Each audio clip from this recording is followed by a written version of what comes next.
Okay, let's talk wetsuits. We're gonna go through some basics of wetsuit design and talk about some of the things that people may be looking for when selecting a wetsuit or purchasing a wetsuit.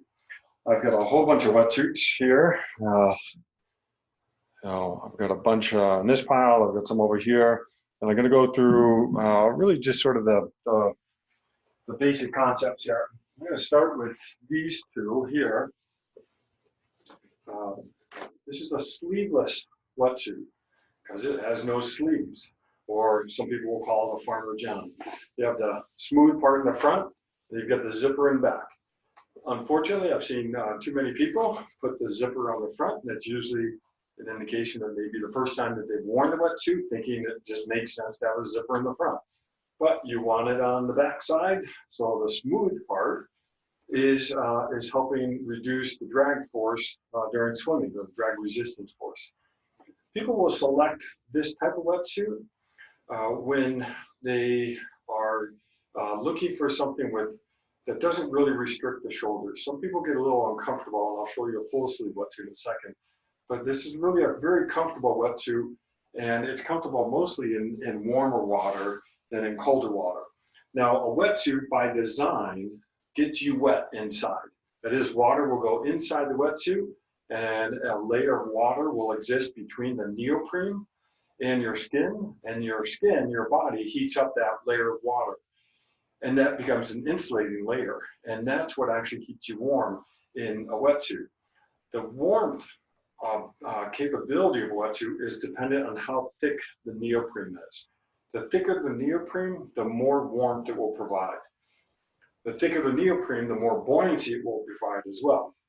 The thicker the neoprene, the more resistance to movement there is. And so there's this balance between having the right amount of neoprene thickness and the type of performance that you want out of the wetsuit, how much movement you want or don't want for that matter. But this is a wetsuit model number one. It's a sleeveless wetsuit. The zipper goes in the back. It's a very smooth neoprene. It's called a closed cell neoprene because you're trying to reduce the coefficient of drag. That is, the water will move smoothly over the surface of the water and will really reduce the drag resistance force due to the smoothness and also due to the buoyancy of the wetsuit. That's one type of sleeveless. Is just another model. Another reason people may be selecting a sleeveless wetsuit is this ends up being less expensive than a full sleeve wetsuit. So you can usually get something like this for maybe $100, and it's a full length wetsuit. But this is a sleeveless, full length. Sometimes you can get short, but that's really not common. That's more common in the surfing world. This doesn't work well for surfing because this neoprene will get all scratched up on your surfboard.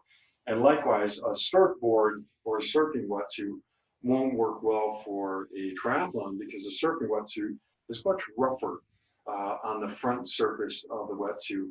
That roughness will increase the coefficient of drag and increase the drag resistance force. Okay, so another sleeveless wetsuit, zipper on the back, and I'll go through zippers in just a bit. Now, the next type of wetsuit is a full sleeve wetsuit. I'm going to show you this one first.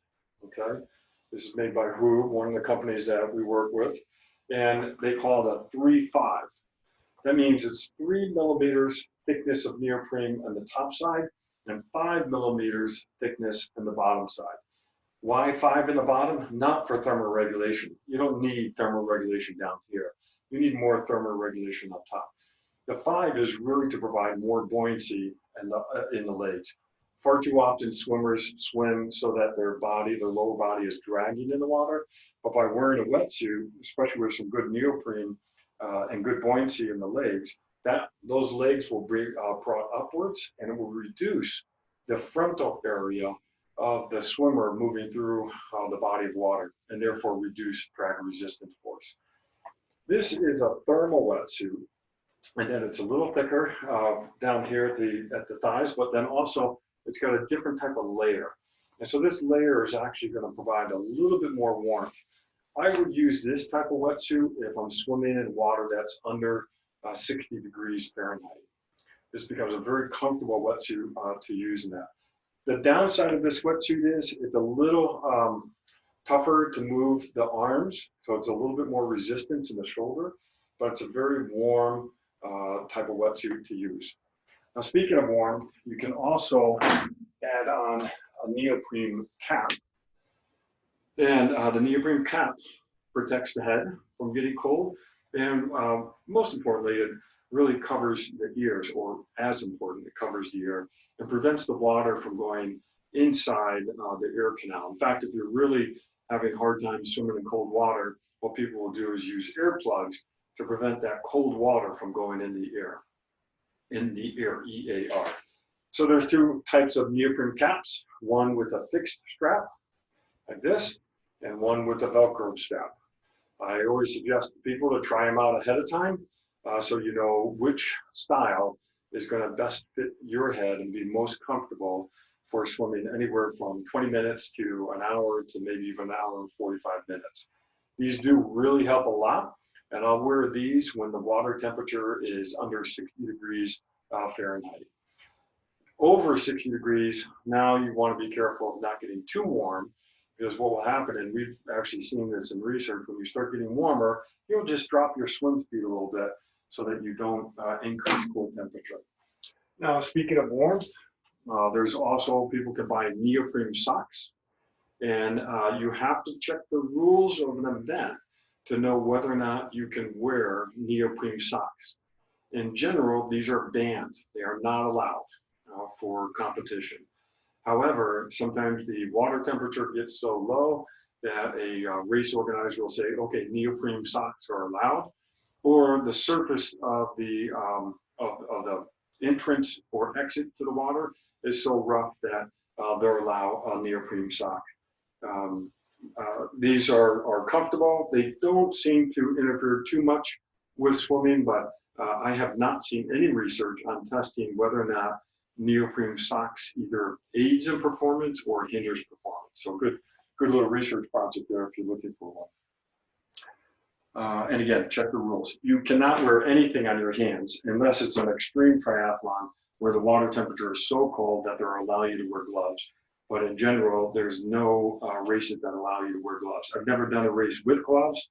I've never done a race with neoprene socks either. Okay, next wetsuit is this one.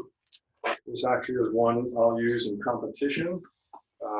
This one is, the unique thing about this one is the neoprene in the upper body is a different type of neoprene, and it's very stretchy.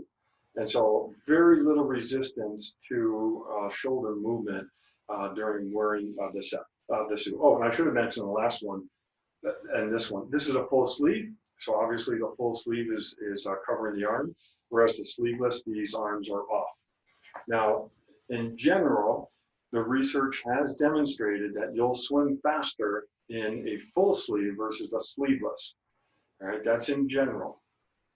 Every now and then, someone may not feel very comfortable in a full sleeve because it encompasses the whole upper body. And a lot of times people will comment that they feel restricted. Well, that may be that the wetsuit isn't fit properly, and you don't want to feel restricted in your movements or in your chest or in your breathing. But there are times that people will feel a little bit more comfortable in a sleeveless wetsuit.